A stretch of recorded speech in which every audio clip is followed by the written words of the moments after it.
산상수훈 두 번째. 심령이 가난한 자는 복이 있나니. 마태복음 5장 3절 한 절만 같이 봉독하시죠. 심령이 가난한 자는 복이 있나니 천국이 저희 곳이며.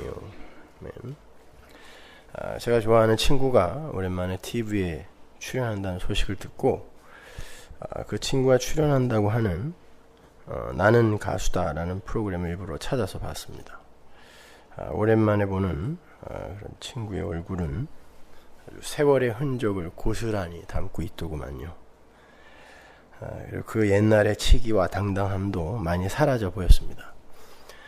인터넷 뉴스나 여러 경로를 통해서 그 프로그램의 성격을 대충은 감잡고 있었지만 실제로 한 편을 다 보고 나니까 참 여러모로 기분이 묘했습니다.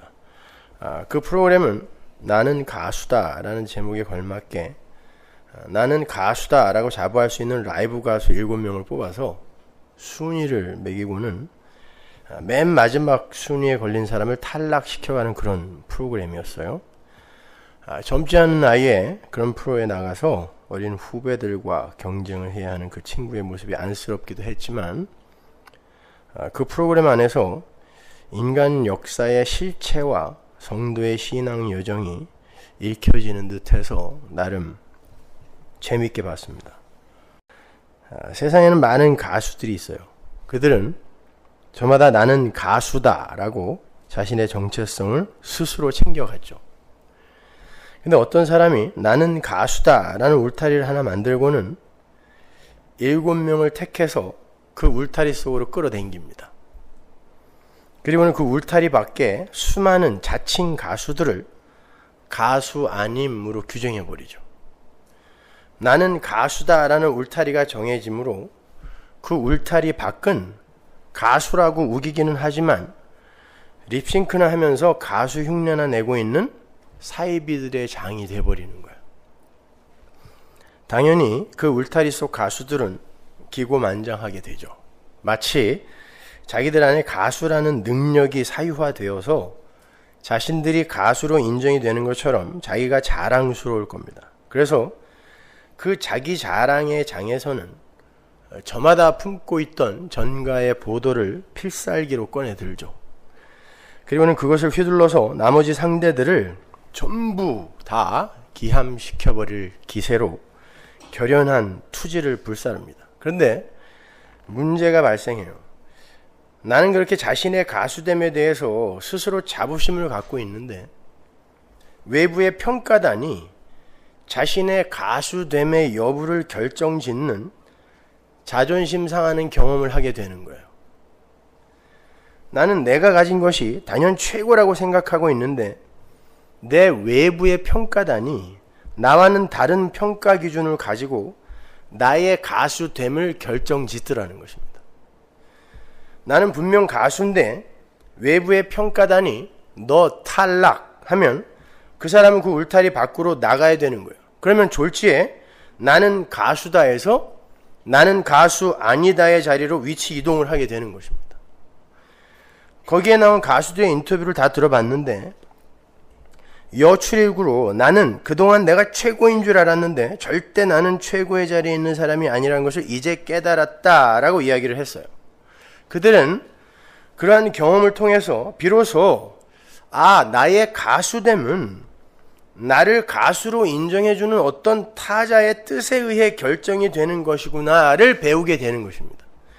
가수를 가수되게 하는 건 관객과 청중과 대중의 기호에 의한 것이지 자신이 가치 있다고 우기는 자기의 실력이나 내용에 의해 결정되지 않더라는 거예요. 나는 나의 가수됨에 자신이 있는데 대중이 너 가수 아냐 라고 하면 그 사람은 가수가 아닌 게 되는 거예요. 가수의 명찰은 대중이 달아주더라는 것입니다. 그게 바로 우리 성도들의 신앙생활의 본질이에요. 성도는 하나님의 은혜로 구원을 얻습니다. 저마다 아담 안에서 선악과를 따먹고 하나님처럼 되어서 다른 사람은 몰라도 나는 구원을 받아야 된다. 내가 세상의 왕이니까. 난 하나님처럼 된 존재니까. 이렇게 너스레를 떨고 있는데 극히 소수만이 구원이라는 울타리 속으로 초청을 받아요. 그리고는 그 울타리 속에서 전쟁이 벌어지죠.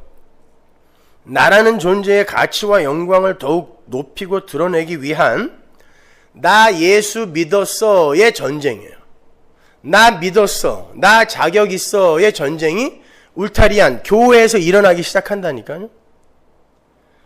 그런데 전쟁이 진행되면 될수록 나라는 존재의 가치와 영광은 내가 개발하고 투쟁하고 쌓아서 빛이 나는 게 아니라 나라는 존재 밖에 어떤 분에 의해서 결정되고 주어지는 것임을 깨닫게 되는 거예요. 따라서 성도는 신앙생활을 통해서 점점 발전하고 개발되고 성숙되는 자신을 감지하기 이전에 나는 하나님의 은혜가 아니면 존재도 아닌 것이구나를 먼저 배우게 되는 거예요. 그게 바로 심령의 가난함입니다. 그러기 위해서는 수없는 탈락의 경험이 그에게 닥치게 되는 거예요. 그때마다 성도는 이게 다 내 실력이 아니라 하나님에 의해 선물로 주어진 거구나, 이런 자기 부인의 고백을 하게 되는 거예요.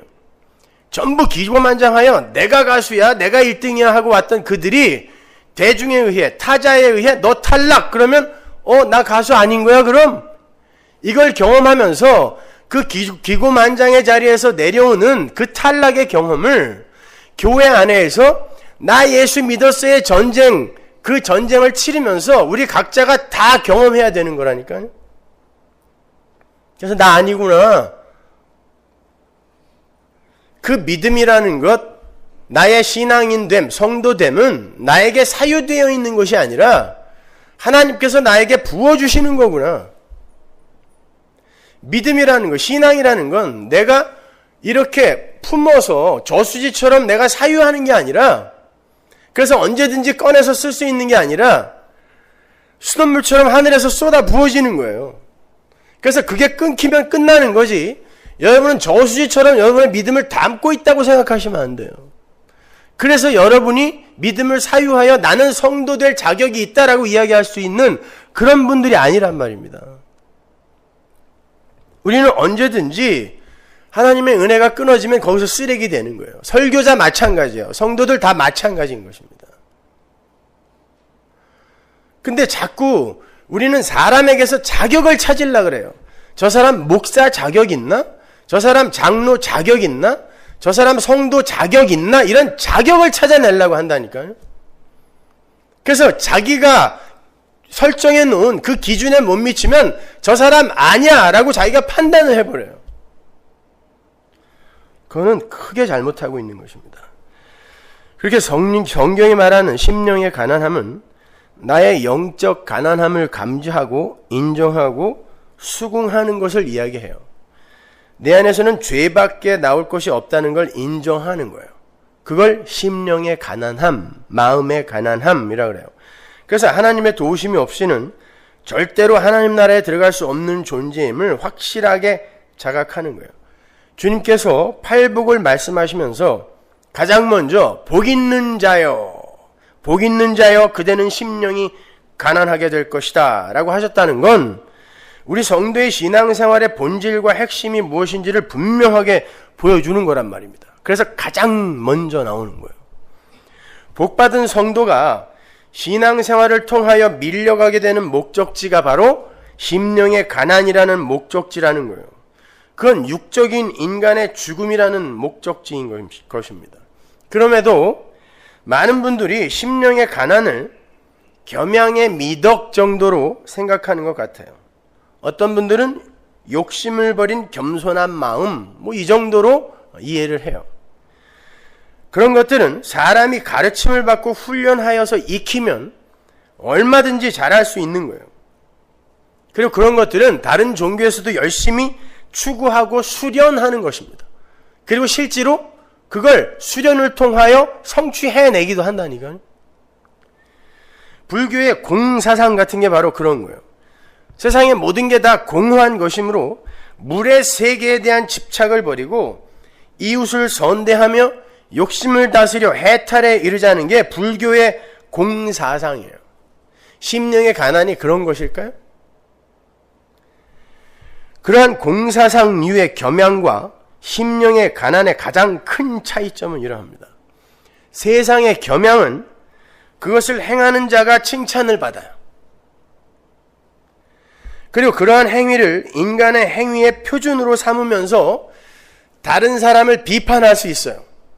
왜냐하면 인간이 열심을 부려서 성취해낸 것이기 때문에 그걸 표준으로 삼을 수 있고 여기에 미달하는 것을 내가 정죄할 수 있다니까요.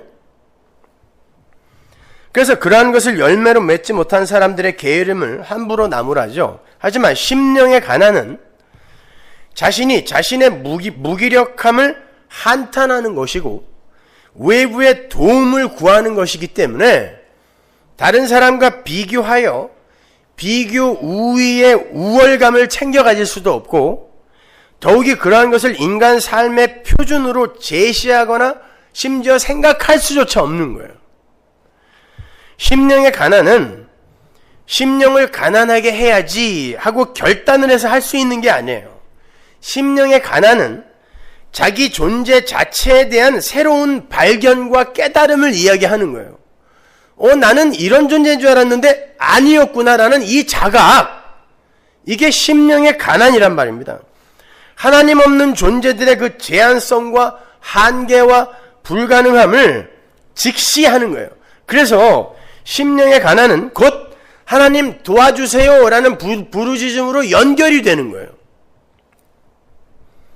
흔히 말하는 겸양이나 겸손, 공사상 등은 인간 육신에서 나오는 거지만 심령의 가난은 성령으로부터 시작이 되는 거예요. 전자는 하나님 없이도 될 수 있어요. 인간의 도리라고 생각하고 인간 스스로가 인간의 길로서 제시할 수도 있는 거예요. 그런 거는요. 겸손해야 돼, 욕심을 버려야 돼, 이런 건 인간의 육신에서 얼마든지 나올 수 있는 거고 수련에서도 나올 수 있는 거란 말입니다.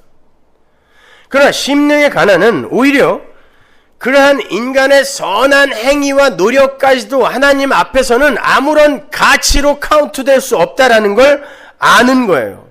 따라서 심령의 가난은 자아의 무너짐이요, 자아의 부정이며 육적 인간성의 붕괴라고 할 수 있는 거예요. 그래서 다른 거예요.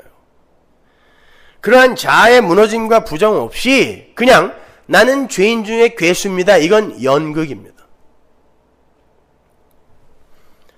이사야서로 가면 심령이 가난한 자가 어떤 자인지 잘 묘사가 되어 있어요. 41장 17절 보세요. 가련하고 빈핍한 자가 가난한 자요. 물을 구하되 물이 없어서 갈증으로 그들의 혀가 마를 때에 나 여호와가 그들에게 응답하겠고, 마치 사슴이 물을 찾아 헤매이는 것처럼 가난하여 무언가를 갈망하는 그런 자들에게 내가 응답한다는 뜻이에요. 나 이스라엘의 하나님이 그들을 버리지 아니할 것이라. 내가 자산의 강을 열며 골짜기 가운데 샘이 나게 하며 광야로 못이 되게 하며 마른 땅으로 샘 근원이 되게 할 것이며, 내가 광야에는 백향목과 시집나무와 화석류와 들감람나무를 심고 사막에는 잣나무와 소나무와 황양목을 함께 두리니 우리가 그것을 보고 여호와의 손이 지은 바요 이스라엘의 거룩한 자가 창조한 바인 줄 알며 헤아리며 깨달으리라. 여기 가련하고 가난한 자들이 나오는데 그들이 갈증이 나고 혀가 마르고 배가 고프서 부르짖을 때 여호와께서 그들에게 응답하신대요. 왜 그렇게 하신다고요? 20절이 답이에요. 그들이 여호와를 창조주로 인정하고 모든 것이 하나님의 손에서 지어진다라는 걸 알게 하기 위해서래요.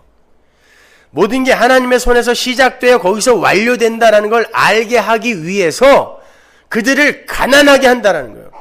가난한 자들에게 응답한다는 거예요. 그 말은 내가 그들을 가난하게 만들겠다는 뜻이거든요. 가난한 자들만 찾아가서 구하겠다는 게 아니라 내 백성은 이미 묵시 속에 완료가 되어 있기 때문에 내 백성은 이 역사 속에 보내서 반드시 심령이 가난한 자, 목마른 자로 만들어내겠다는 뜻이에요. 하나님의 백성들이 자신의 신앙 여정을 통해서 나는 내 힘과 능력과 공로로 성도가 되는 게 아니라 외부의 평가단에 의해서 성도가 될 수도 있고 아닐 수도 있는 그런 피동적 존재구나 라는 것을 알고 그 외부의 주권자와 평가자의 능력과 영광을 인정하고 그 앞에 항복하는 자가 되라고 마음을 가난하게 빈핍하게 만드신다는 거예요. 그래서 하나님의 복을 받은 자들은 심령이 가난하게 되는 거예요. 그게 모든 성도의 신앙의 출발점입니다.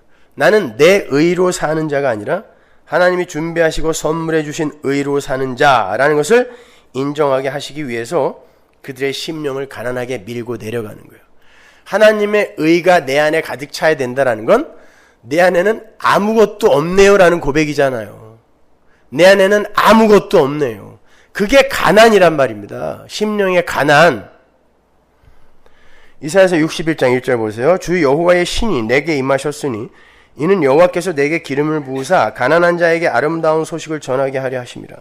나를 보내사 마음이 상한 자를 고치며 포로된 자에게 자유를, 갇힌 자에게 노임을 전파하며 여호와의 은혜의 해와 우리 하나님의 신원의 날을 전파하여 모든 슬픈 자를 위로하되 무릇 시온에서 슬퍼하는 자에게 화관을 주어 그 죄를 대신하며 희락의 기름으로 그 슬픔을 대신하며 찬송의 옷으로 그 근심을 대신하시고 그들로 의의 나무 곧 여호와의 심으신 바 그 영광을 나타낼 자라 일컬음을 얻게 하려 하십니다. 여기도 여호와께서 가난한 자에게 아름다운 소식을 전하게 하신다 그러죠. 아름다운 소식이 뭐야? 굿뉴스, 복음입니다. 가난한 자에게. 근데 이유가 뭐예요? 3절에 그들에게 의의 나무, 여호와가 심으신, 여호와의 영광을 나타내기 위해 여호와가 심으신 그 의의 나무, 그의 영광을, 여호와의 열심을 찬송하게 하기 위해서예요. 그러니까 하나님께서 창세전에 신령한 복으로 복을 주신 당신의 백성들을 이 역사 속에 내려보내셔서 심령이 가난한 자로 만드시는 것은 그들이 여호와의 영광만을 찬송하게 하려고 그렇게 하신다는 거예요. 그래서 성도는 이 역사 속에서 나는 죄인 중에 괴수입니다 라는 가난한 심령의 자리로 끝없이 밀려 내려가게 되는 거예요. 그래서 에베소서에 보면 우리의 구원의 목적이 하나님의 은혜의 영광의 찬송이 되게 하기 위해서라고 그러죠. 그러니까 은혜의 영광의 찬송이 되게 하기 위해서라는 것은 우리는 우리의 구원에 전혀 아무것도 기여를 할 수 없었다는 것을 인정하게 만든다는 뜻이란 말입니다. 한 군데 한번 넘어죠. 이사야서 66장 2절 보세요. 나 여호와가 말하노라 나의 손이 이 모든 것을 지어서 다 이루었느니라. 누가? 나의 손이 다 이루었다. 창조의 시작이며 끝이란 뜻이에요. 무릇 마음이 가난하고 심령에 통회하며 나의 말을 인하여 떠는 자, 그 사람은 내가 권고하려니와 소를 잡아 드리는 것은 살인함과 다름이 없고 어린 양으로 제사 드리는 것은 개의 목을 꺾음과 다름이 없으며 드리는 예물은 돼지의 피와 다름이 없고 분향하는 것은 우상을 찬송함과 다름이 없이 한 그들은 자기의 길을 택하며 그들의 마음은 가증한 것을 기뻐한 줄. 여기도 마음이 가난한 자와 제사를 열심히 행하는 자가 대조되어 있어요. 근데 제사를 하나님이 이렇게 평가를 하세요. 그 형편없고 더러운 것, 이렇게 하나님이 모든 창조가 하나님의 손에서 시작이 되어서 완료가 된다는 걸 인정하는 자가 마음이 가난한 자고 하나님은 바로 그 마음이 가난한 자를 구원하신다는 거예요. 성경에서 그렇게 자신의 심령의 가난함을 처절하게 경험한 사람을 제가 예로 하나 들어드릴게요.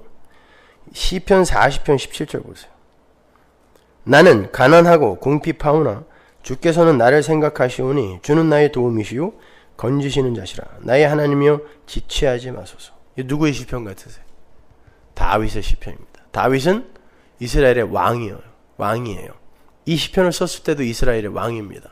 근데 다윗이 자신을 가리켜 가난하다, 궁핍하다라고 이야기를 해요. 그러니까 여기서의 가난은 물질적인 가난이 아니라 마음의 가난을 가리키는 거죠. 다윗이 자기는 마음이 가난한 자라 그러면서 뭐라 부르짖어요? 나를 도와주시고 나를 건져주세요 이렇게 부르짖습니다. 어디서 건져달라는 거예요?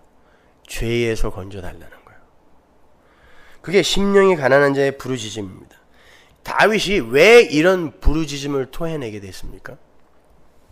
시편 51편으로 가면 다윗의 심령이 어떻게 해서 그렇게 가난하고 빈핍하게 되었는지가 잘 나와 있어요. 51편 1절. 다윗의 시 영장으로 한 노래.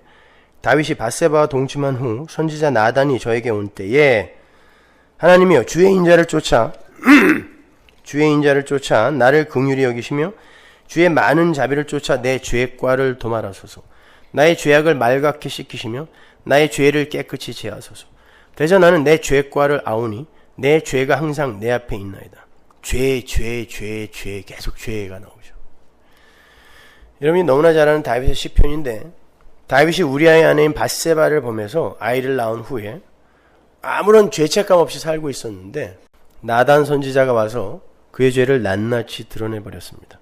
그러자 자신의 실체를 올바로 직시하게 되고 자각하게 되어서 하나님 앞에 부르짖음으로 도움을 청하는 그런 시편이에요. 1절부터 3절 사이에 하타와 페사라는 단어가 번갈아 쓰이는데 다 죄예요. 죄인데 하타는 복수고 페사는 단수예요. 그리고 그 다음에도 헤트나 아본 같은 단어들이 죄라는 단어로 번갈아 가며 여러 번 나오는데 그 단어들도 단수로 쓰였다가 복수로 쓰였다가 정신이 없어요. 다윗은 지금 사건화되어서 밖으로 터진 죄의 증상들이에요. 죄들과 그 죄들의 뿌리인 본질적인 죄, 단수죠.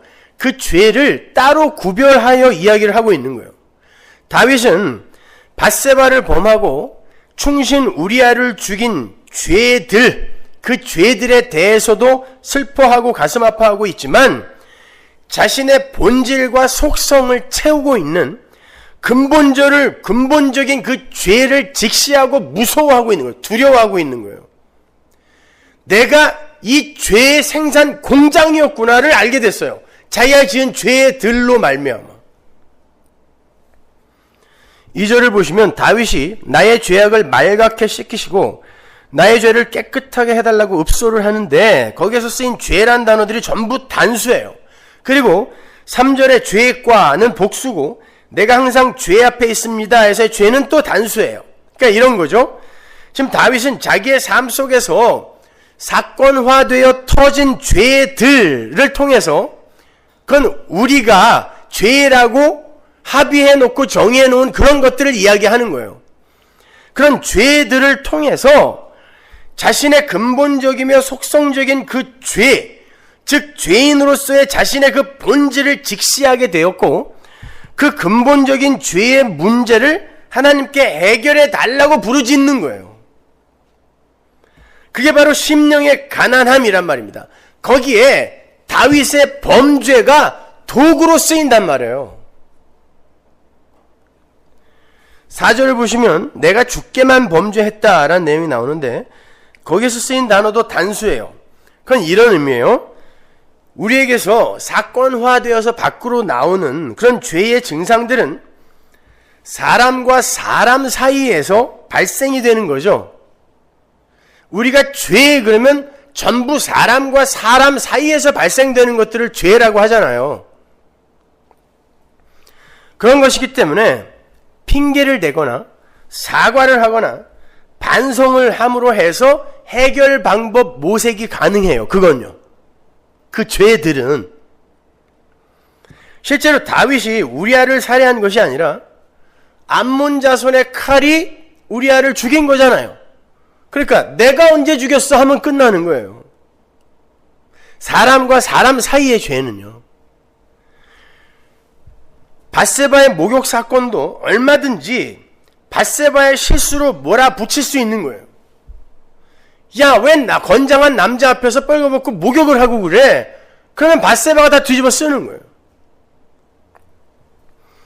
그도저도 아니면 죽을 죄를 지었다고 사과하고 거기에 대한 충분한 보상을 해주거나 아니면 자기가 응분의 죄의 값을 치르면 돼요.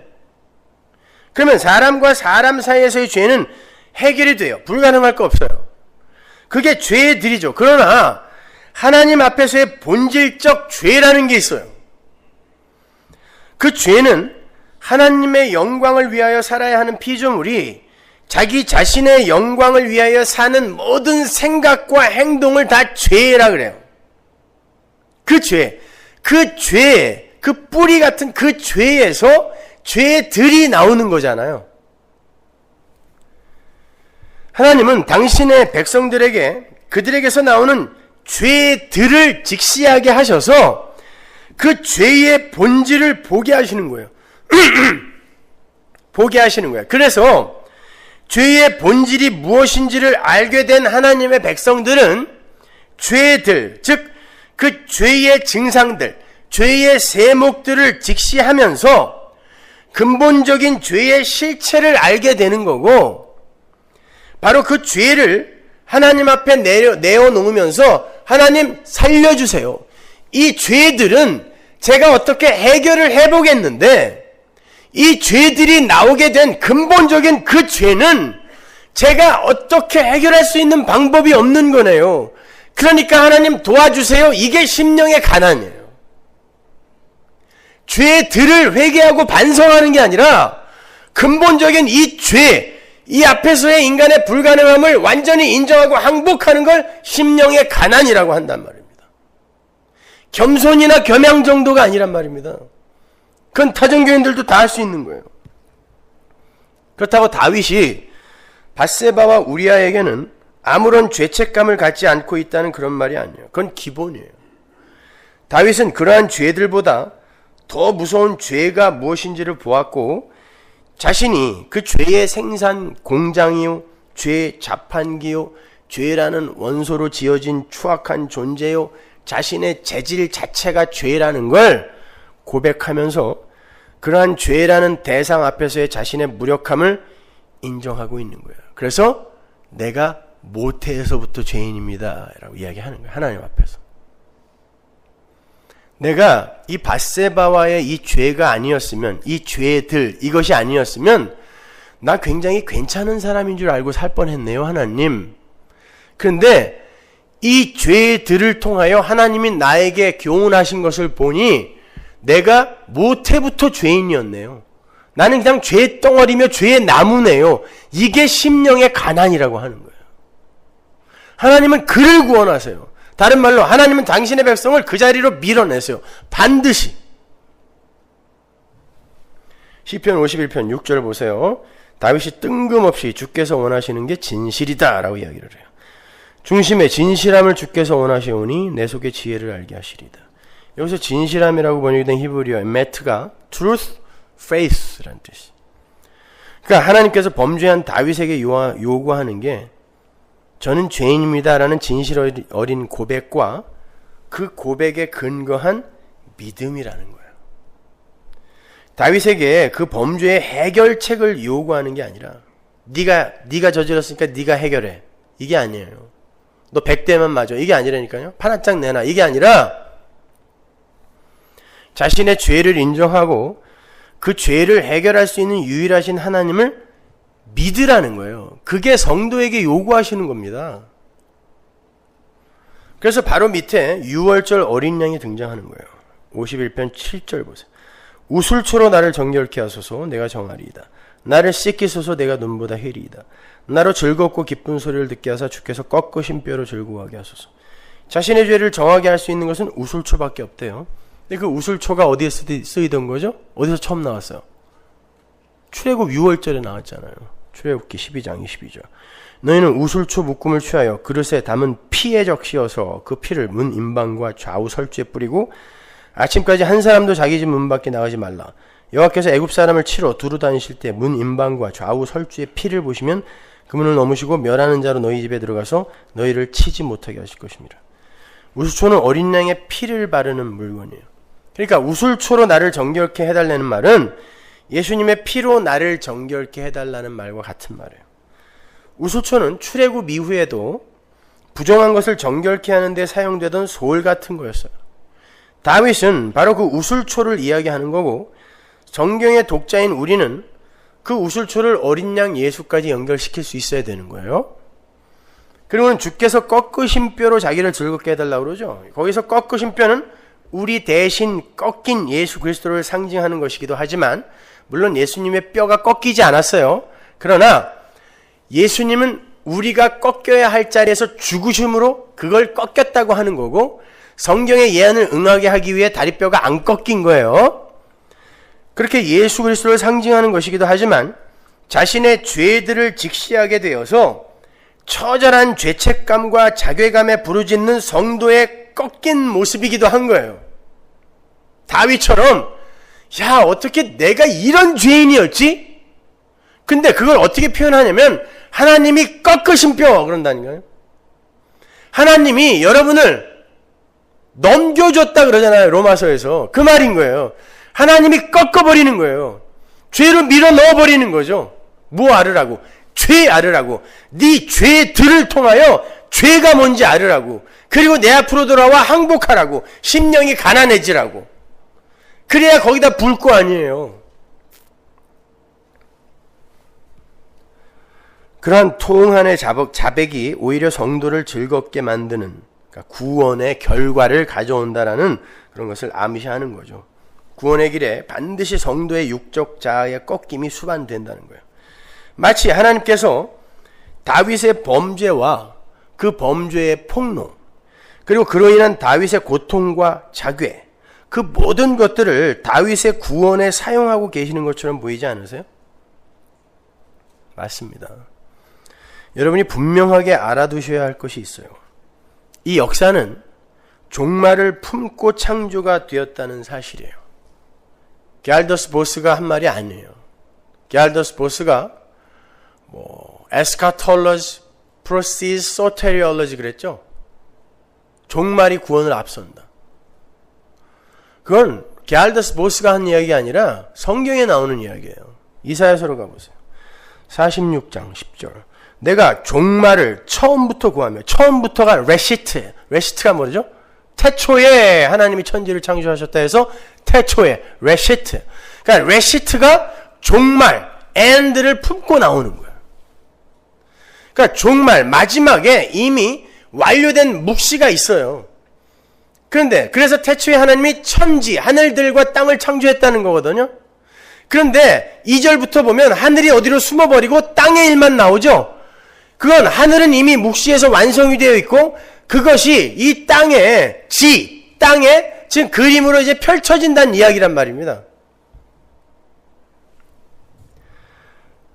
그러니까 지금 보이지 않는 것, 묵시가 옛적부터 이미 알려졌다는 거예요. 그 말은 하나님 아버지와 성자 간의 창세전 언약에 의해서 이미 묵시 속의 하늘이 완료가 되어 있다라는 거고, 그 완료된 묵시를 세상에 펼쳐서 왜 인간은 그 완료에 조금도 기여가 안 되는가를 보이시는 거란 말이에요. 우리는 이 역사를 살면서 나는 왜 하나님의 은혜만으로 존재해야 하고 하나님으로만 행복해야 하는가를 배우는 거예요. 그걸 심령의 가난이라 그래요. 내가 가진 게 아무것도 없구나. 이거 배우는 거. 거기에 우리의 죄가 쓰이고 실수가 사용되며 추악함이나 모자람도 은혜의 이해에 기여를 하게 된단 말이에요. 하나님은 다윗의 범죄를 막아서 하나님 백성다움에 흠이 가지 않도록 지켜주신 게 아니라 다윗의 범죄를 용인하심으로 그로 하여금 하나님의 도우심과 은혜와 긍휼을 구하도록 만드신 거예요. 이게 중요한 거예요. 하나님은 여러분에게 죄들을 안 짓게 만들기 위해 역사 속에 보낸 게 아니라 야 열심히 이를 악물고 허벅지를 찔러가며 노력하여 니들이 저지르는 죄의 횟수를 좀 줄여갖고 와. 이게 아니라 우리는 그 죄의 뿌리인 그 죄 안에서 낳았고 거기서 자라고 거기서 죽기 때문에 하나님의 도우심이 없으면 큰일 난다. 이거 배우고 하나님 살려주세요. 이렇게 부르짖으며 오라고 이 땅에 보낸 거란 말입니다. 마치 탕자의 아버지가 탕자의 재산 분할 요구를 들어준 후에 불보듯 뻔한 탕자의 말로를 안타까운 마음으로 지켜보는 것과 같은 거예요. 아버지는 탕자의 요구를 거절해서 탕자의 범죄를 막을 수도 있었어요. 그건 율법으로도 가능했어요. 안 주면 되잖아요, 그러면요. 줬다니까요, 아버지가. 하나님 아버지는 그러한 죄들의 그 다소에 산술적 의미를 두지 않으시는 분이에요. 아버지가 궁극적으로 고쳐내시고자 하는 건 탕자의 아버지 대접이었단 말입니다. 아버지를 절대적으로 의존하여 살아야 하는 자신의 현실을 분명하게 가르치는 게 아버지의 진짜 목적이었던 거지, 탕자의 불효나 음탕한 행위나 사치스러움 등의 죄들을 막는 게 아버지의 근본적인 목적이 아니란 말이에요.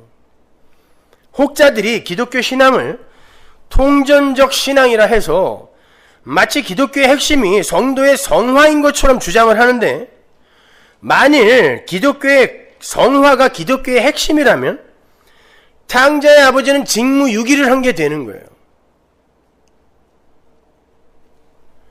아들의 죄를 막을 수도 있었음에도 방관한 거 아닙니까? 하나님 아버지는 성화를 이루어서 통전적 신앙인의 모습을 보이라고 요구하시는 분이 아니라 실수나 범죄를 통해서라도 너의 처음 자리를 확실하게 확인하여 아버지만을 의존하는 자가 되어 이제 다시는 선악과 먹지 마, 그러면 안 먹는 자가 돼서 오라고 역사 속에 보낸 거란 말입니다. 그게 기독교라니까요. 그럼에도 많은 이들이 다윗이 그러한 범죄의 유혹에 직면했을 때 이를 악물고 이겨내었어야 했다라고 생각을 해요.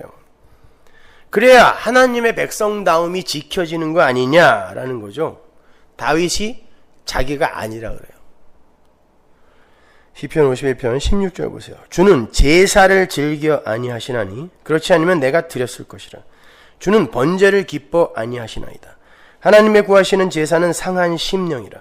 하나님이여 상하고 통회하는 마음을 주께서 멸시치 아니하시리이다. 다윗은 하나님이 기뻐하시는 제사가 따로 있다 그래요. 하나님께서 구하시는 제사는 짐승으로 드리는 제사가 아니라 상한 심령이라 그래요. 이게 깨어진 마음, 가난한 마음, 빈핍한 마음이란 뜻이에요.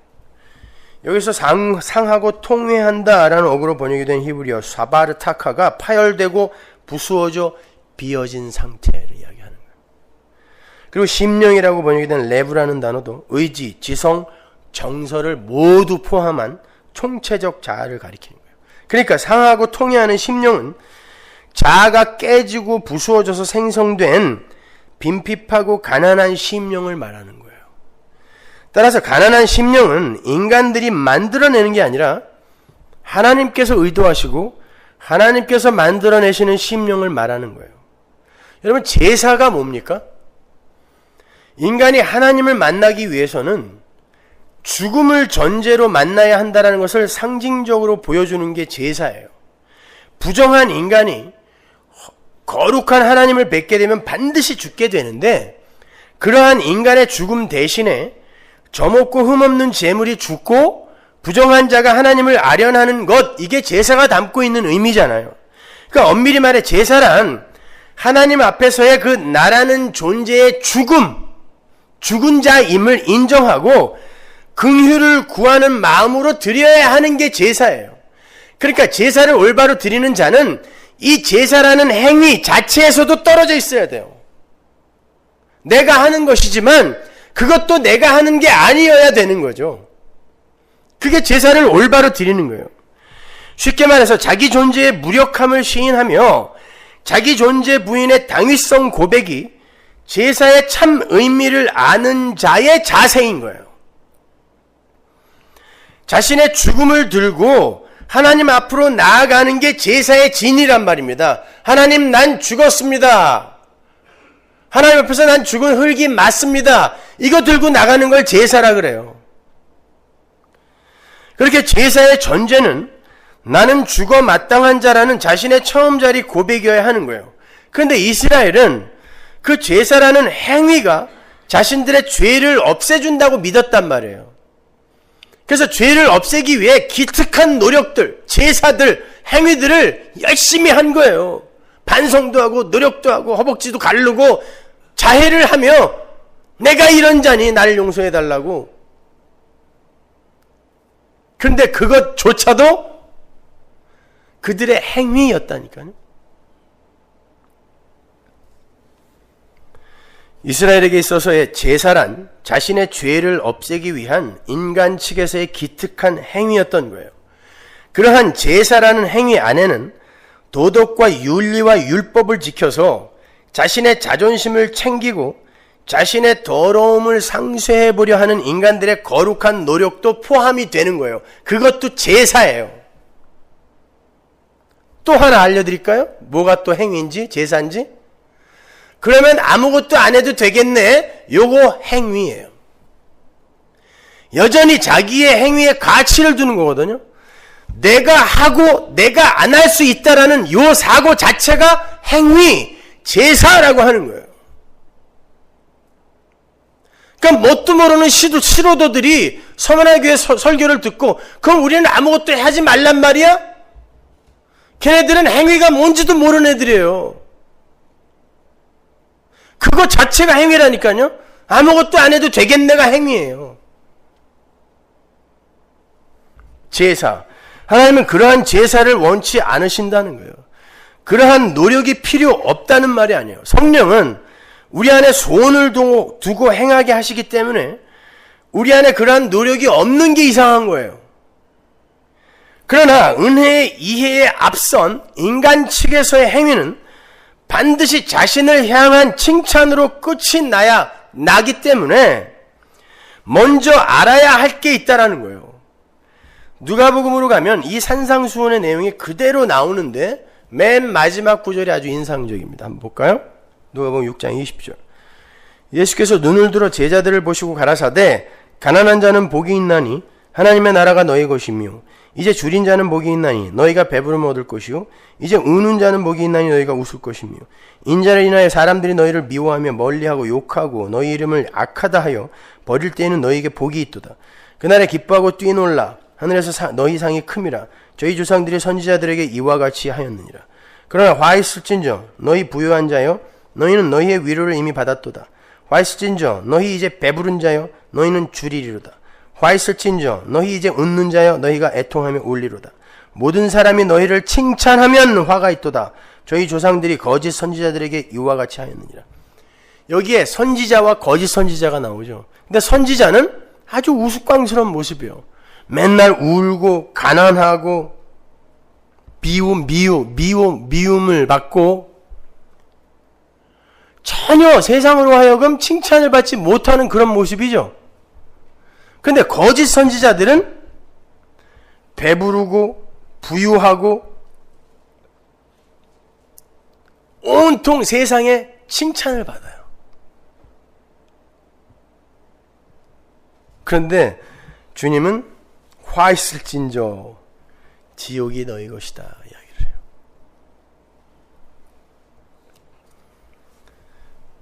산상수훈의 팔복이 쭉 나열되고 있는데 그 마지막에 복 있는 자들과 대조되고 있는 자들이 부유한 자, 배부른 자예요. 이것도 역시 단순히 돈이 많고 밥을 많이 먹는 걸 이야기하는 게 아니에요.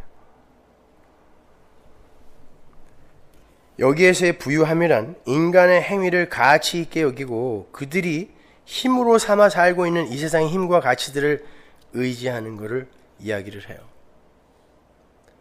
그러잖아요. 여러분들 교회 안에서 돈 많이 벌고 일이 잘 되고 근사한 명예를 얻은 사람들, 그리고 열심히 노력하여 사람들에게 존경받을 만한 인격을 소유한 그런 사람들을 칭찬하시죠.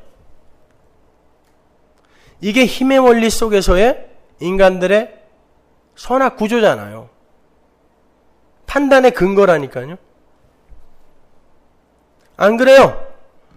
그냥 똑같은 사람인데 뭐 신앙은 비스무리한 것 같은데 이왕이면 잘되고 부자고 큰 명예를 갖고 있는 사람 오히려 칭찬하시잖아요. 뒤에서는 시기 질투하지만 부러워하지 않습니까?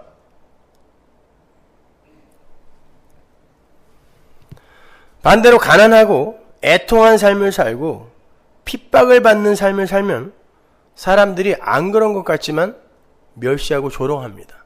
우습게 여겨요. 교회 안에서도 그래요. 심지어 하나님의 저주를 받아서 그렇게 된 거라고 그들의 삶 자체를 정죄하고 판단합니다. 그래놓고 자기들끼리 모여서 기도해 주자. 지들이 기도 받아야 될 사람들인데 기도해 주자. 근데 주님은 그런 사람들이 복받은 사람이라 그래요. 그러니까 성도는 이 세상에서 겸양이나 겸손을 떨면서도 칭찬을 못 받는 자들이에요. 여러분 오해하지 마세요. 착각하지 마세요. 착하게 살고 겸손하게 살아서 세상에게 칭찬받는 그런 성화를 이루는 게 기독교인의 목적지 아니라니까요. 제발 좀 알아먹으세요.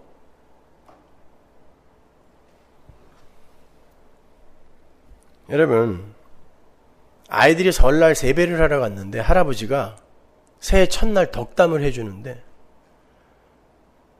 덕담은 복받아라 라고 해주는 게 덕담이잖아요. 너는 한 해 동안 애통하고 가난하며 핍박을 받거라. 그럼 여러분 아버지한테 뭐라 그러겠어요? 성경은 그걸 복이라고 하는데 우리는 예수를 믿는다고 하면서도 그건 인정하고 싶지 않은 거예요. 근데 성경은 그걸 복이라 그래요. 그걸 빌어줄 수 있는 자가 실력자인데 그런 실력자는 이 세상에 없어요.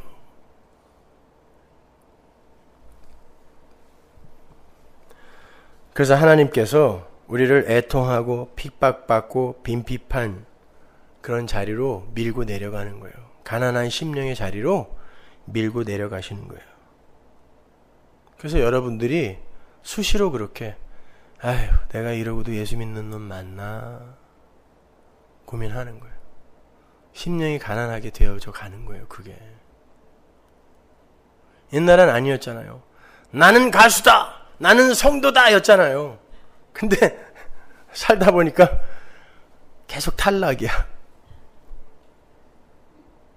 계속 7등. 아니네. 이건 내가 사유하고 있는 어떤 것으로 내 성도됨을 챙길 수 있는 게 아니구나. 이걸 계속 배우는 거예요. 그 가난한 마음이라는 게 어떤 마음을 가리키는 것인지 시편 40편으로 가면 더 잘 알 수 있어요. 6절 보세요. 주께서 나의 귀를 통하여 들리시기를 제사와 예물을 기뻐 아니하시며 번제와 속죄제를 요구치 아니하신다 하신지라. 시편 51편에서는 요 말 다음에 뭐가 나왔어요? 하나님께서 우리에게 원하시는 제사는 상한 심령이다 그랬죠? 여기에는 뭐가 나오는지 보세요. 그때 내가 말하기를 내가 왔나이다 나를 가리켜 기록한 것이 두루마리 책에 있나이다. 상한 심령의 자리에 두루마리 책에 기록된 어떤 이가 나와서 내가 왔다라고 이야기하고 있어요. 그러면 이 상한 심령이 뭔지가 이제부터 풀리는 거예요. 히브리서 10장 4절을 보면 요 내용을 히브리서 기자가 아주 명쾌하게 풀어줘요. 보세요. 이는 황소와 염소의 피가 능히 죄를 없이 하지 못함이라. 그러므로 세상에 임하실 때에 가라사대 하나님이 제사와 예물을 원치 아니하시고 오직 나를 위하여 한 몸을 예배하셨도다. 지금 상한 심령의 자리에 뭐가 들어가는지 추적해 보란 말이에요. 똑같이 이어지고 있어요. 그 내용이 51편에서 40편으로 히브리서 10장으로. 그러므로 세상에 임하실 때에 가라사대 하나님이 제사와 예물을 원치 아니하시고 오직 나를 위하여 한 몸을 예배하셨도다. 전체로 번제함과 속죄제는 기뻐하지 아니하시나니 이에 내가 말하기를 하나님이여 보시옵소서 두루마리 책에 나를 가리켜 기록한 것과 같이 하나님의 뜻을 행하러 왔나이다 하시니라. 위에 말씀하시기를 제사와 예물과 전체로 번제함과 속죄제는 원치도 아니하고 기뻐하지도 아니하신다 하셨고 이는 다 율법을 따라 드리는 것이라. 그 후에 말씀하시기를 보옵소서 내가 하나님의 뜻을 행하러 왔나이다 하셨으니 그 첫 것을 폐하심은 율법이죠. 구약. 둘째 것을 세우려 하심이라 신약, 새성전. 이 뜻을 쫓아 예수 그리스도의 몸을 단번에 들이심으로 말미암아 우리가 거룩함을 얻었노라. 준비된 한 몸, 두루마리 책에 기록된 한 몸, 그게 누구예요? 예수 그리스도라고 이야기하잖아요. 여기서. 그러면 상한 심령은 누구예요? 예수 그리스도란 말입니다. 시편 51편에서 다윗이 이렇게도 표현을 하는데 한번 보세요. 14절 하나님이여 나의 구원의 하나님이여 피 흘린 죄에서 나를 건지소서. 내 혀가 주의 의를 높이 노래하리이다. 다윗 자신의 의가 아닌 하나님의 의를 의지하고 찬송하고 있어요. 그러니까 이런 거예요. 상한 심령은 내가 드리는 행위의 제사의 가치 없음을 인정하고 참 제사인 예수의 십자가 제사를 꼭 붙드는 거예요. 그런데 다윗이 이렇게 하나님의 우슬초와 하나님의 어린 양만을 의지하는 가난한 마음을 갖게 된 동기가 뭐냔 말이에요. 자기의 죄 때문이잖아요. 하나님은 죄를 사용하시는 분이라니까요. 여러분의 삶 속에서 죄를 없애시는 게 목적이 아니라 그 죄들을 사용하여 진짜 죄가 뭔지를 가르치시는 거란 말입니다. 그걸 바울이 이렇게 펼쳐냅니다. 로마서 4장 2절. 만일 아브라함이 행위로서 의롭다 하심을 얻었으면 자랑할 것이 있으려니와 하나님 앞에서는 없느니라. 성경이 무엇을 말하느냐? 아브라함이 하나님을 믿음에 이것이 저에게 의로 여기신 바 되었느니라. 일하는 자에게는 그 삭슬 은혜로 여기지 아니하고 빚으로 여기거니와 일을 아니할지라도 경건치 아니한 자를 의롭다 하시는 이를 믿는 자에게는 그의 믿음을 의로 여기시나니 일한 것이 없이 하나님께 의로 여기심을 받는 사람의 행복에 대하여 다윗의 말한 바 그 불법을 사하심을 받고 그 죄를 가리우심을 받는 자는 복이 있고 주께서 그 죄를 인정치 아니하실 사람은 복이 있도다 함과 같으니라. 다윗이 그 뒤로 죄를 안 졌나요? 천만의 말씀입니다. 그 뒤로도 개차반같이 살았어요. 솔로몬 마지막까지 아주 이거는 나라면 적어도 그 정도는 안 하겠다 이렇게 생각이 들 정도로 굉장히 우스운 삶을 살았어요. 하나님은 다윗을 어떻게 훌륭한 자로 바꿔내는 데 목적이 있는 게 아니라 그 자가 하나님만을 의지하고 의존하는 자가 되기를 바라셨던 거란 말입니다. 그래서 다윗이 그러는 거예요. 불법을 사하심을 받고 뭘 해서가 아니라 그냥 사하심을 받고 그냥 그 죄를 하나님이 그게 가려주면 하나님이 은혜로 가려주셨구나 라고 이렇게 그 하나님의 은혜에 감사하고 주님이 너 그 죄 아니야 라고 그냥 인정해 주실 때 네 감사합니다 라고 면목 없이 그냥 그 은혜를 덥석 붙드는 거, 이게 하나님이 다윗에게 요구하신 거였다니까요. 6절에서 일한 것이 없이라고 번역이 된 코리스 에르곤이 행위와 상관없이란 뜻이에요. 행위와 상관없이 의가 주어진대요. 바울은 6절에서 그 사람을 가리켜 행복한 사람이라 그러죠. 그게 복 있는 자예요. 복 있는 자는 행위와 상관없이 하나님으로부터 의를 선물 받은 자이다. 이게 정확한 번역이에요.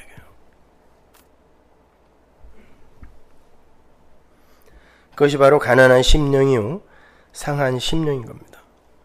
그리고는 7절과 8절에 다시 다윗의 시편이 인용이 되는 거예요. 그게 시편 32편에서 인용이 된 건데 다시 한번 볼까요? 1절. 허물의 사함을 얻고 그 죄의 가려움을 받는 자는 복이 있도다. 복 있는 자요 나오죠. 그리고는 허물의 사함을 얻고 죄의 가리움을 받는 자. 뭘 해서가 아니라 하나님이 해주시는 거죠. 3절. 내가 토설치 아니할 때 종일 신음함으로 내 뼈가 쇠하였도다. 주의 손이 주야로 나를 누르시오니 내 진액이 화하여 여름 가물의 마름같이 되었나이다. 셀라. 내가 이르기를 내 허물을 여호와께 자복하리라 하고 주께 내 죄를 아뢰고 내 죄악을 숨기지 아니하였더니 곧 주께서 내 죄의 악을 사하셨나이다. 셀라. 이로 인하여 무릇 경건한 자는 주를 만날 기회를 타서 주께 기도할지라 진실로 홍수가 범람할지라도 저에게 미치지 못하리이다. 지금 여기서 다윗이 한 게 뭐가 있어요? 자백하고 토설한 것밖에 없어요. 뭘 고치고 뭘 했다는 말이 없잖아요. 자백하고 토설했더니 자신감이 생겼어요. 찬송이 터져나와요. 어떤 홍수가 와도 나를 엄몰치 못한다. 왜? 하나님이 나를 지키시니까. 이런 뜻이. 그게 복음을 안 자들의 당당함이에요. 다윗이 자신의 죄를 감추고 토설치 아니했을 때에는 종일 신음을 하고 뼈가 쇠하도록 고통스러워했어요. 그런데 하나님께서 다윗의 범죄를 폭로시키시고 다윗으로 하여금 자신의 실체를 자백하게 하세요. 이 시편이 밧세바와의 그 범죄를 일으킨 후에 쓴 거예요. 얼마나 고통스러웠으면 이런 시를 썼어요. 근데도 회개 안 했다니까요. 인간은 회개할 수 없는 존재예요. 그러니까 하나님이 찾아가셔서 드러내버리시는 거죠. 이게 너야 이야기했어요. 그랬더니 맞네요 라고 토설을 했더니 그때 찬송이 터지더라는 것입니다. 그러니까 하나님은 여러분의 죄를 들어 쓰신다니까요.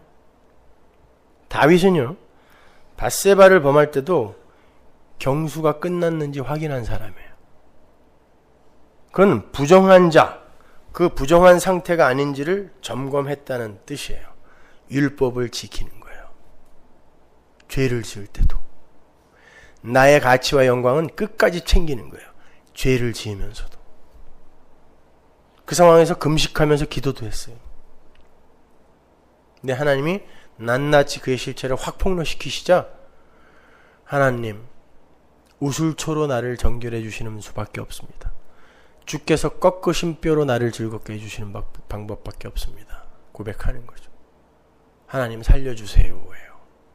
그게 바로 심령이 가난한 거예요. 그렇다면 이제 어떻게 해서 나는 죄인 중에 괴수입니다. 그래서 저는 하나님의 언약만 의지합니다. 라는 그 가난한 마음이 우리 구원의 증거가 되는지 한번 보잔 말이에요. 고린도후서 8장 9절. 우리 주 예수 그리스도의 은혜를 너희가 알거니와 부유하신 자로서 너희를 위하여 가난하게 되심은 그의 가난함을 인하여 너희로 부욕케 하려 하심이니라. 원래 가난한 마음, 상한 심령은 우리 거였죠. 누가 가져가셨다고 그래요? 그거를? 예수님이 가져가셨다고요. 여러분, 죄인 중에 괴수라는 걸 인정하는 가난한 마음이 그 자체로 가치가 있어서 용서를 받는 게 아니에요. 죄인 중에 괴수는 죽어야 되는 거예요. 내가 죄인 중에 괴수 맞습니다. 이 고백했다고 살려주는 게 아니라 내가 죄인 중에 괴수입니다. 그래, 그럼 너 죽어. 이게 맞는 거예요, 원래가. 근데 그 고백을 하는 자의 가난함만 가져가는 거예요. 예수님이. 그리고는 그 자리에 하나님의 예수의 부요를 부으시는 거란 말입니다. 이게 구원의 메커니즘이란 말이에요. 그래서 예수님이 부유하신 자로서 가난하게 되시고 우리의 가난함을 가져가시는 거고, 그러려면 내가 어떠한 가난함에 들어있는 자인지를 알아야 될 거 아닙니까?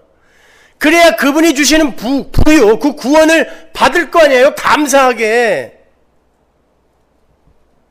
근데 나는 그렇게 가난하진 않아요. 뭐 조금 가난한 것 같긴 한데 그렇게 가난하진 않거든요. 그러면 예수의 풍성함이 온전하게 나에게 못 온단 말입니다.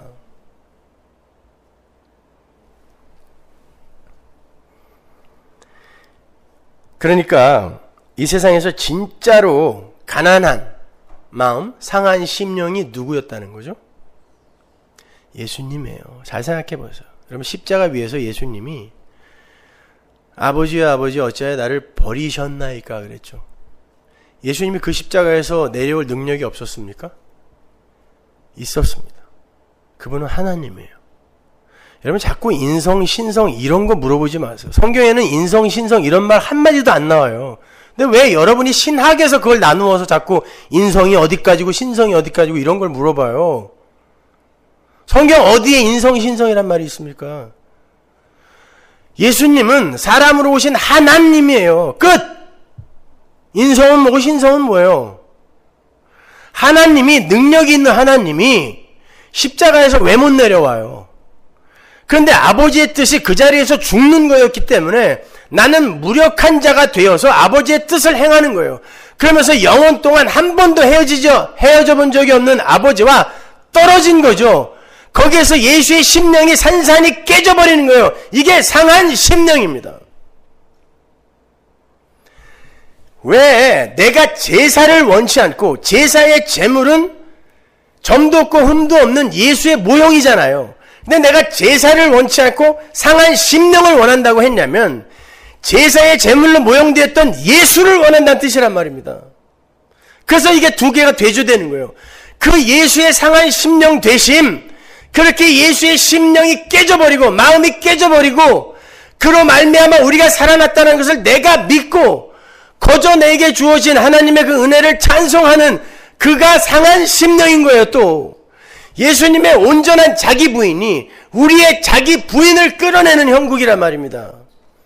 그걸 상한 심령이라 그러는 거예요.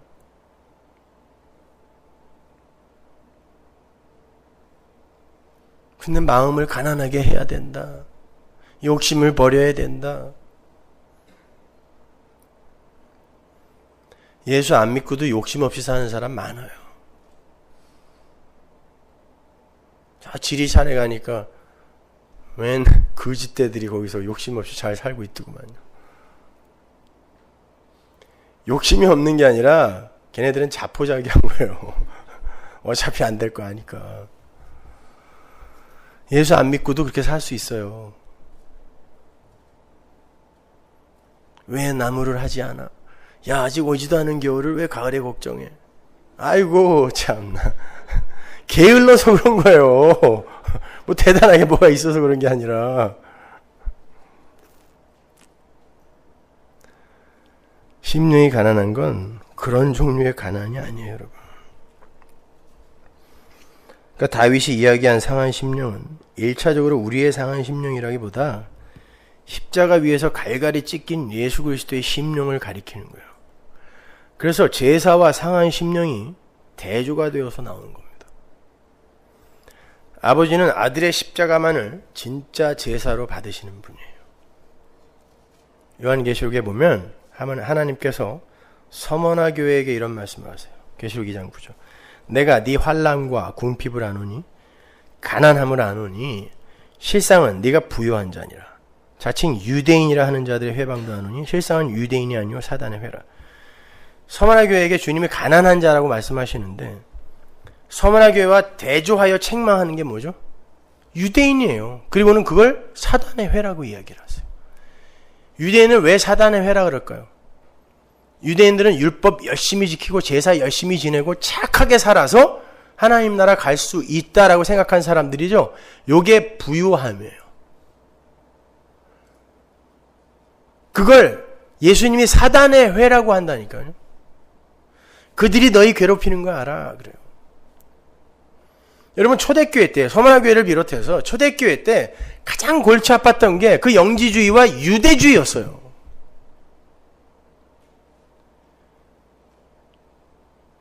왜냐면 유대인들이 자기들이 하나님을 믿고 있다고 이미 생각하고 있는데 아니 예수라는 사람이 나타나갖고 자기가 하나님의 아들이라고 그러고 자기는 죽으면 사흘 만에 부활한다고 그러는데 부활을 해서 사람들 앞에 나타나 버렸어요.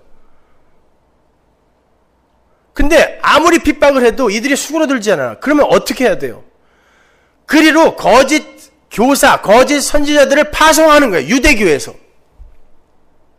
그래갖고 은혜 플러스 행위 이퀄 구원의 공식을 만들어서 심어주는 거예요. 다 부정하는 게 아니라. 그랬더니 사도 바울이 그러죠. 갈라디아서에서. 야, 속지 마. 다른 복음이야 그거. 거짓 선지자야. 속지 마. 그걸 갈라디안식 신앙이라 그러잖아요. 그런 건 아니에요, 여러분. 그거는 복음 비스무리한 가짜예요. 그렇게 멋지게 인간들의 행위와 세상적 가치를 교회에 심삼아 살던 그런 교회가 라우디게아 교회였어요. 계시록 3장 17절 보세요. 네가 말하기를 나는 부자라 부요하여 부족한 것이 없다 하나 네 공고한 것과 가려는 것과 가난한 것과 눈먼 것과 벌거벗은 것을 알지 못하도다. 돈도 많고 교인도 많고 선한 행위도 풍성하게 넘치던 라우디게아 교회에게 너희는 가난한 자들이다. 내가 가난한 자다라는 것을 인정하지 않는 자들이 진짜 가난한 자들이다라고 이야기하는 거예요. 나는 괜찮아. 율법 지키고 있어. 착하게 잘 살고 있어. 그러니까 너희들만큼 예수의 은혜가 뭐 완전히 100% 나에게 임하지 않아도 나는 그래도 살 수 있을 것 같아. 요게 부요한 거예요. 아니요. 우린 모두가 죄인 중에 괴수여야 돼요, 여러분.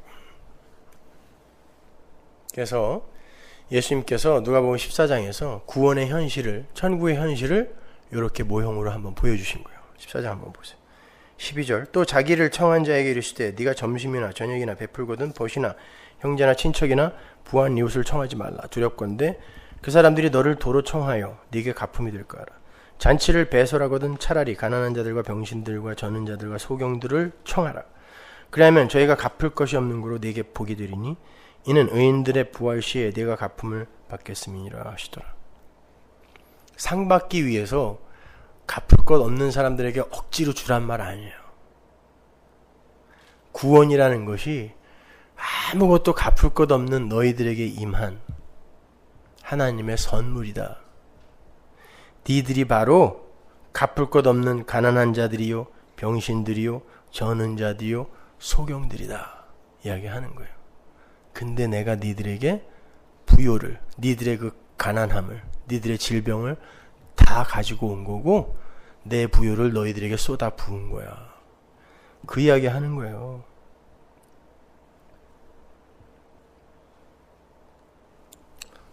그래야 여러분, 우리의 구원은 하나님의 영광을 위한 거라 했어요. 창조의 목적이에요. 그게 모든 존재, 피조물은 하나님의 영광을 위해서 존재하는 거거든요. 창조의 목적. 그래서 갚을 게 없는 자들이 구원을 받아야 맞아요. 그래야 하나님의 영광이 드러나죠. 하나님의 능력이 드러나는 거예요. 그렇게 자신의 힘을 빼고 하나님께 몸과 마음을 맡긴 자들의 삶 속에서 나타나는 자연적인 지향성을 성화라고 하는 거예요. 성화는 노력해서 이루는 게 아닙니다.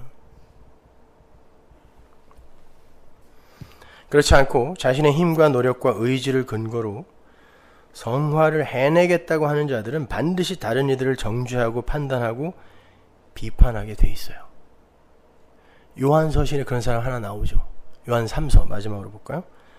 9절 내가 두어 자를 교회에게 썼으나 저희 중에 으뜸되기를 좋아하는 디오드레베가, 이 교회 안에 있는 놈이에요.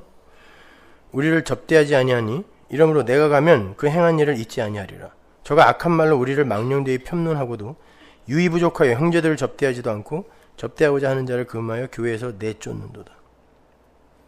교회 안에 으뜸되기를 좋아하는 자. 내가 너보다 성화 더 많이 됐지? 내가 너보다 복 더 많이 받았지? 요런 자들은 반드시 이러한 추악한 일들을 저지른다. 교회 안에서. 이런 자들이 바로 자신의 힘으로 성화를 이루어 보겠다고 너스레를 떠는 자들이에요. 그런 자들은 다른 이들이 자기보다 더 나은 평가를 얻는 걸 절대 용납하지 못해요. 자기 사람을 남에게 뺏기는 걸 절대 용납하지 못해요. 그래서 그 사람을 빼앗아간 자를 완전히 난도질을 하죠. 자주 경험해 봤어요, 저는.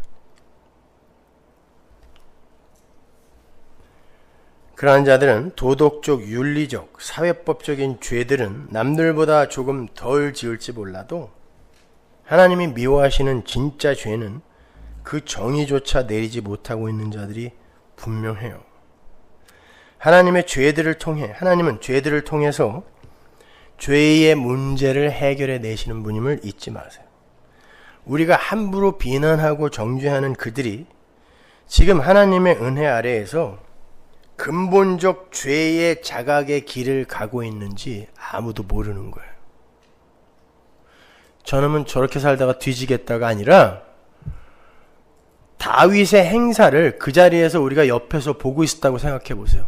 드디어 타락하여 저건 죽었구나. 그렇게 평가했을 거 아닙니까? 우리가 다, 누구나 다. 근데 그게 다윗의 살 길이었다니까요. 마찬가지예요. 다른 사람들의 죄를 보고 함부로 그렇게 평가하지 마세요. 그게 하나님의 은혜가 강력하게 그에게 임한 증거일 수 있는 것입니다. 이 세상에서 성화를 완전히 이룬다고요? 천만의 말씀입니다. 그런 유치원 수준도 안 되는 이야기 하지도 마세요. 죄를 안 짓는 게 죄를 짓는 것보다 더 힘들다고요? 죄가 뭔지도 모르는 거예요, 그 사람은요.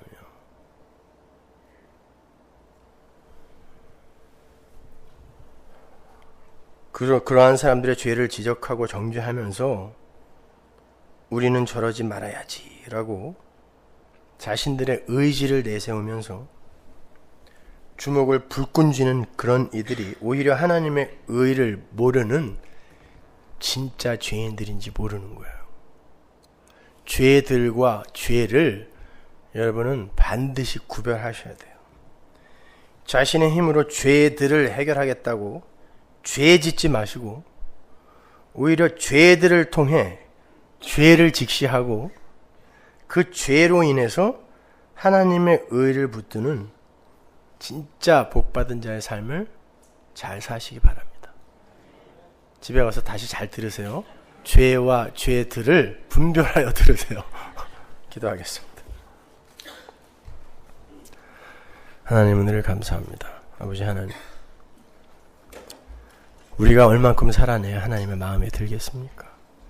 그거 안 된다고 예수 이 땅에 보내서 죽이셨는데 우리는 예수와 버금가는 삶을 내어놓아 보겠다고 예수를 닮겠다고 합니다. 예수는 믿으라고 주셨는데 왜 이 세상은 예수를 닮겠다고 나섭니까? 신할 평지에 바벨탑을 세우는 것입니다. 아버지 하나님, 이 시대를 불쌍히 여기시고 진정한 신앙이 무엇인지, 복음이 무엇인지 다시 한번 당신 백성들의 눈과 귀를 열어 그들의 신비에 금강석 철필로 새겨주옵소서. 예수님의 이름으로 기도합니다.